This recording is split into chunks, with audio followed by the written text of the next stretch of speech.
بسم اللہ الرحمن الرحیم۔ بین المذاہب ہم آہنگی اور اسلامی جمہوریہ پاکستان۔ بین المذاہب ہم آہنگی پیدا کیے بغیر پاکستان میں اخلاقی اور مالی انقلاب نہیں آ سکتا۔ اجتماعی عقل کا فقدان مذہبی غلط فہمیوں، تشدد اور غیر منصفانہ سماجی رویوں کو جنم دیتا ہے۔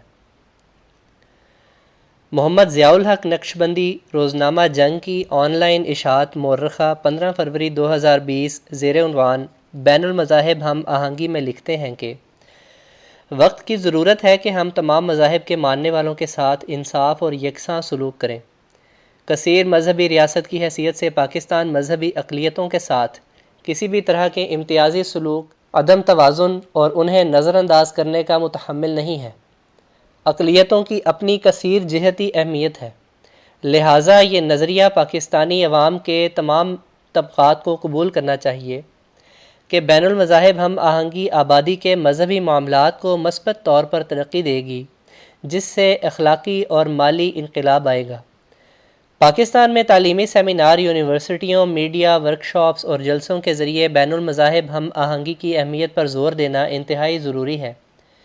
اجتماعی عقل کا فقدان، مذہبی غلط فہمیوں، اقلیتوں کے لیے غیر منصفانہ انتخابی طریقہ کار، جہاد کی غلط بیانی، جزوی اور متعصبانہ مذہبی گفتگو، غیر مسلموں کی پاکستان سے ہجرت، اقلیتوں کے مقدس مقامات کا عدم تحفظ، غیر منصفانہ سماجی و اقتصادی وسائل کی تقسیم، قومی تعلیمی نصاب میں بنیادی اسلامی ماخذ کا شامل نہ ہونا بہت بڑا سوالیہ نشان ہے۔ پاکستان متنوع ثقافتی، نسلی اور مذہبی پس منظر کے لوگوں کا گھر ہے۔ اس طرح کے تغیرات مختلف گروہوں کے مابین غلط فہمیاں اور تنازعات پیدا کرتی ہیں، چاہے وہ پورے ملک میں مسلمانوں میں فرقہ وارانہ تشدد ہو، زبان کی ہنگامہ آرائی ہو یا غیر مسلموں کے خلاف مسلسل تشدد۔ پاکستان میں بیشتر تشدد دوسرے عقائد کے بارے میں غلط فہمیوں کی وجہ سے پیدا ہوئے ہیں۔ گزشتہ کچھ عشروں کے دوران مذہبی رہنماؤں کے ذریعے خصوصاً نوجوانوں میں فرقہ وارانہ تشریحات کے فروغ نے تنازعات کو جنم دیا۔ ایسے افراد یا گروہ پیدا ہوئے جنہوں نے دوسرے مذاہب کی تعلیمات کو مسخ کرنے کی کوشش کی، یہاں تک کہ ہمارا نظام تعلیم بھی متعصبانہ اور غلط رائے کی حمایت کرتا ہے۔ مثلا جنہوں نے پاکستان بننے کی مخالفت کی، ان کو نصاب میں شامل کرنا۔ اس طرح کے نصاب سے بچوں کی غیر مسلموں اور ان کے اعتقاد کی طرف امتیازی بنیاد تیار ہوتی ہے، جو ان کی باقی زندگی میں زیادہ پریشانی کا باعث بنتی ہے۔ اس طرح کے بنیادی نظریات کو تب ہی تبدیل کیا جا سکتا ہے جب ہر شخص دوسرے مذاہب کو جانتا ہو اور اپنے بنیاد پرست اقدامات کے حقیقی انجام کو جانتا ہو۔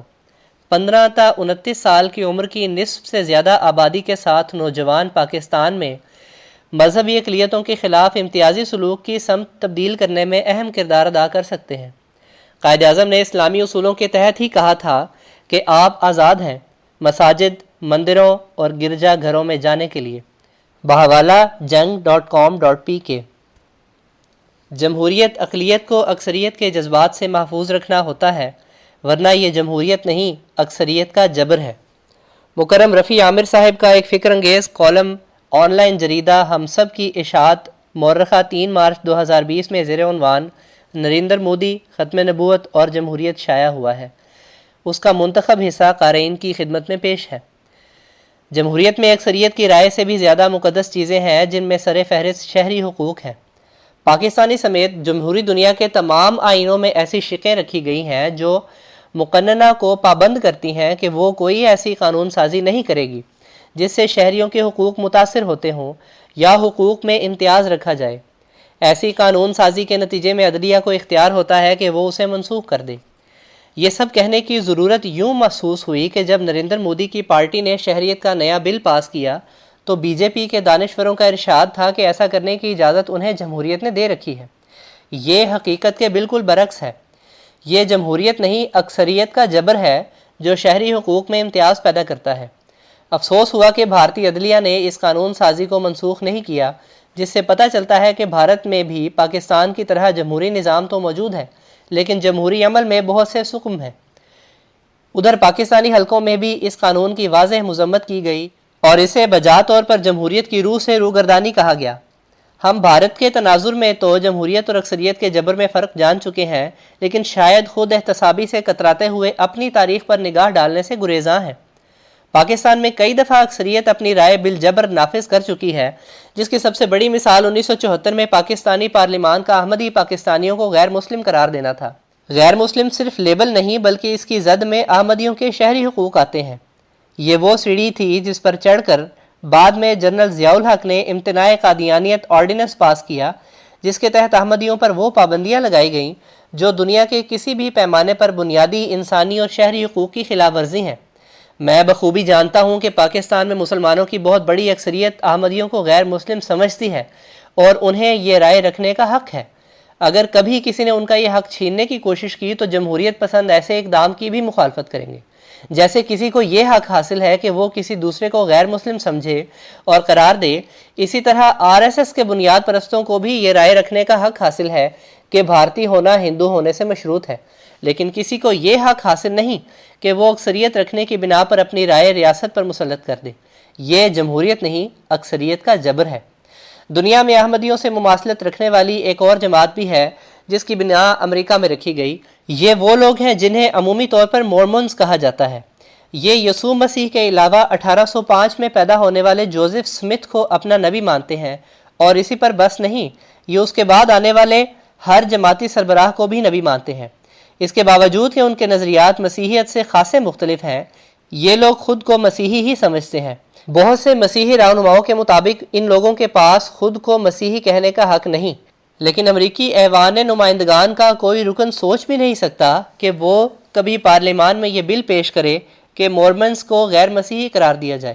بفرض محال کوئی ایسی قرارداد پیش کر بھی دے اور کسی معجزے کے نتیجے میں امریکی پارلیمان اس قرارداد کو منظور بھی کر لے تو امریکی عدلیہ ایک دن میں اس قرارداد کو کوڑے کے ڈھیر پر پھینک دے گی، کیونکہ ریاست کا تعلق شہریوں کے حقوق و فرائض سے ہوتا ہے، ان کے عقائد سے نہیں۔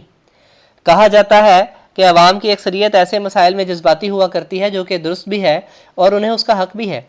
پھر کہا جاتا ہے کہ ریاست عوام کے جذبات کو مد نظر رکھ کر کچھ اقدام کر دے تو اس میں کچھ حرج نہیں۔ یہاں مجھے اختلاف ہے۔ ریاست کبھی بھی نہ جذباتی ہو سکتی ہے اور نہ ہی جذبات کا احترام کرنا اس کا کام ہے۔ ریاست کا کام اکثریت کے جذبات پر اقدام کرنا نہیں ہوتا، بلکہ اس کے برعکس اقلیت کو اکثریت کے جذبات سے محفوظ رکھنا ہوتا ہے، اور یہ وہ چیز ہے جس میں پاکستانی اور بھارتی ریاستیں دونوں ناکام ہوئیں۔ یہ جمہوریت نہیں، اکثریت کا جبر ہے، جس میں 2 بھیڑیوں اور ایک بھیڑ میں ووٹنگ کروائی جاتی ہے کہ رات کے کھانے میں کیا ہوگا۔ www.humsab.com.pk مرسلہ احمد طارق مرزا، آسٹریلیا۔ الفضل 7 اپریل 2020 بروز منگل، صفحہ نمبر 16۔